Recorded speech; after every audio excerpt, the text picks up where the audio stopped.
प्रणाम। वंदे मातरम। बायराजी दीक्षित अमर रहे। आज की हमारी वीडियो कैंसर ग्रस्त रोगियों के लिए है। जानना चाहते हैं काफ़ी रोगी कि सर ये कैंसर होता क्यों है, क्या कारण है इसके पीछे, और कैंसर यदि हो उससे पहले हम कैसे पता लगा सकते हैं बिना किसी चेकअप के कि कैंसर अब हमें होने की शुरुआत हो चुकी है। तो उन सब रोगियों को हम बताना चाहते हैं कि कैंसर की शुरुआत जब होती है तो एक दिन में कैंसर नहीं बनता है, एक दिन में कोई भी रोग नहीं बनता है। धीरे धीरे शरीर में रोग बनते हैं, लेकिन हमारी लापरवाही उसे बड़े रोग तक लेके चली जाती है। जैसे कि अब हम बात करें कि सर में दर्द का होना। सर में दर्द होना एक आम बात है। सफ़र में सर दर्द होने लग जाता है, जुकाम खांसी से सर में दर्द होने लग जाता है, ज़्यादा बोलने से सर में दर्द होने लग जाता है। तो ऐसे अथाह कारण है।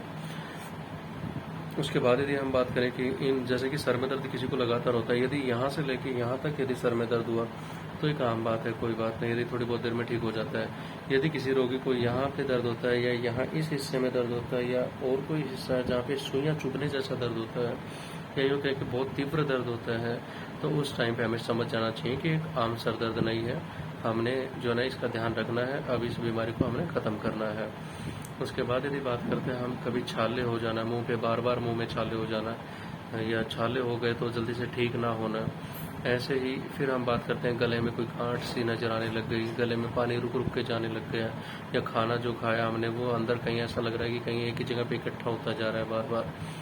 तो ऐसे करके यदि कुछ भी फील होता है या सांस लेने में हमें कहीं दिक्कत आती है या खाना खाने के बाद हमारे पेट में दर्द होते जाता है हर रोज़, तो ये समझ लेना चाहिए कि किसी बड़ी बीमारी की शुरुआत हो चुकी है।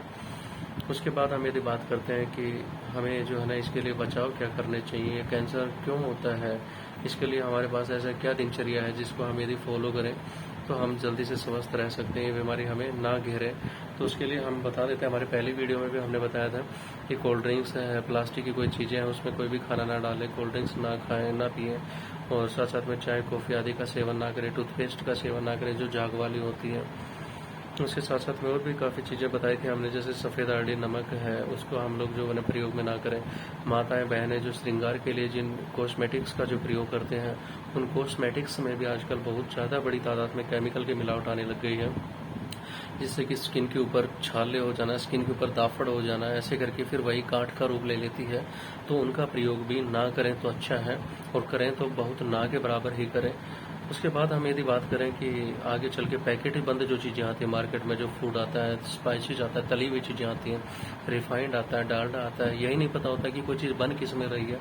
जैसे कुछ चीज़ें खाने का मन कर जाता है, हम एग्जांपल दें, कुछ भी तली हुई चीज़ का खाने का मन कर गया तो हमें यह नहीं पता है कि वो जिसमें तो तेल उन्होंने रख रखा है, जो डालडा घी उन्होंने रख रखा है, वो कितने पुराना है, वो कितना जो है ना बेअसर है हमारे शरीर के लिए, कि कोई भी बड़ा रोग उससे जन्म ले सकता है यदि हमने वो खाना खा लिया तो। लेकिन कोई भी चीज़ गर्म खाएंगे तो उसका हमें पता नहीं चलता कि बासी है। जैसे कि हम आइसक्रीम चाहे कितने भी पुराने दूध से बनी हो, यदि कुल्फ़ी का उसने रूप ले लिया तो हम उसका नहीं बता सकते कि बासी दूध है। हम उसमें स्वाद अनुसार और भूख की वजह से, प्यास की वजह से हम उसको खा जाते हैं। तो ऐसे वो जब अंदर जाती है शरीर में तो हमारे ऑर्गन्स उसको बहुत ही ज़्यादा झेलते हैं, उसको बर्दाश्त करते हैं।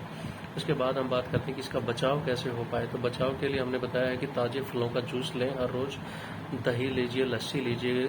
हमारे देशी जो गौ माता है, जिसने गौ माता का दूध, घी, दही, लस्सी या मूत्र का जो सेवन कर लिया, उस इंसान को कभी भी कैंसर, क्या मैं कहता हूँ, कोई रोग उसको जो है ना छू भी नहीं सकता।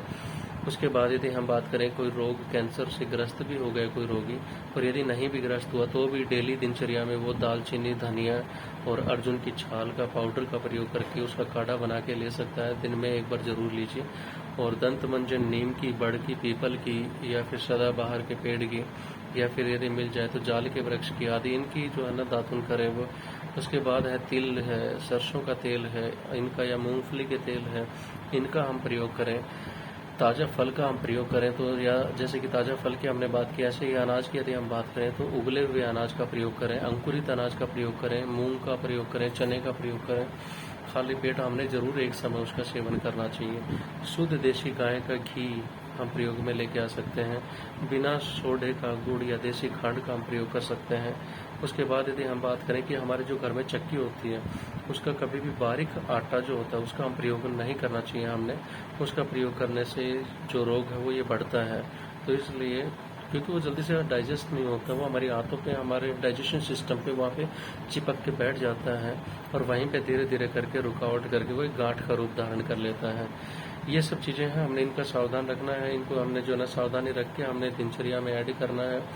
और साथ साथ में जो है चटनी, यदि हम बात करें तो जिसको ये रोग हो जाता है कैंसर का, तो वो रोगी बिल्कुल भी इसमें डिले ना करें, बिल्कुल भी इसमें विलम्ब ना करें और मानव सेवा संस्थान ट्रस्ट बदवाना चरखी दादरी हरियाणा संपर्क करें आप। और बहुत ही जल्द गौ माता के आशीर्वाद से और गौ माता के पंचगव्य से बड़ी से बड़ी बीमारी को आप हरा सकते हो। हमने मात्र 1.5 महीने में कैंसर रोगी को बिल्कुल स्वस्थ किया है, क्योंकि कैंसर रोगी सिर्फ रोग के इलाज से मरता है, जो एलोपैथी ट्रीटमेंट उसको दिया जाता है, जो कीमो रेडियोथेरेपी उनको दी जाती है। बाकी जो भी रोगी शुरुआत में मैंने जो लक्षण हमने बताए हैं इसमें, उनको आप भाफ लीजिए और इस बीमारी को आगे बढ़ने से वहीं पर रोक दीजिए। गुटखा, तम्बाकू, शराब आदि का सेवन ना करें, कोई भी फूड पैकेट की चीज़ ना खाएं, गौ माता के जो है ना संपर्क में ज़्यादा से ज़्यादा रहिए। एटलीस्ट हफ्ते में एक बार तो ज़रूर गौ माता की सेवा के लिए आप लोग कहीं ना कहीं ज़रूर जाएं और इसका लाभ उठाएं आप, क्योंकि उसका माहौल जो होता है, वहाँ की जो सुगंध जो होती है, वो हमारे शरीर को, हमारी आत्मा को शुद्ध करती है। अब रही आगे बात कि अपना जो भी किसी भी दर्द से परेशान है, चाहे वो कैंसर शरीर के किसी भी हिस्से में है, अल्सर से है, पेप्टिक अल्सर से है, आंतों में छाले हो गए हैं, खाना डाइजेस्ट नहीं होता है, वापिस आता है किसी को, या अन्य कोई शारीरिक कमजोरी है, तो आप मानव सेवा संस्थान ट्रस्ट में संपर्क कर सकते हो। हमारे संपर्क सूत्र हैं नीचे डिस्क्रिप्शन में भी दिए हुए हैं और 8059441652 पे संपर्क कर सकते हो, या 8168498921 इन पे भी आप संपर्क कर सकते हो। और हर रोज़ यहाँ पे रोगियों को देखा जाता है। सुबह 8 से लेकर शाम के 5 बजे तक आप आइए और अपने आप को दिखा के जल्दी से जल्दी स्वस्थ कीजिए अपने आप को।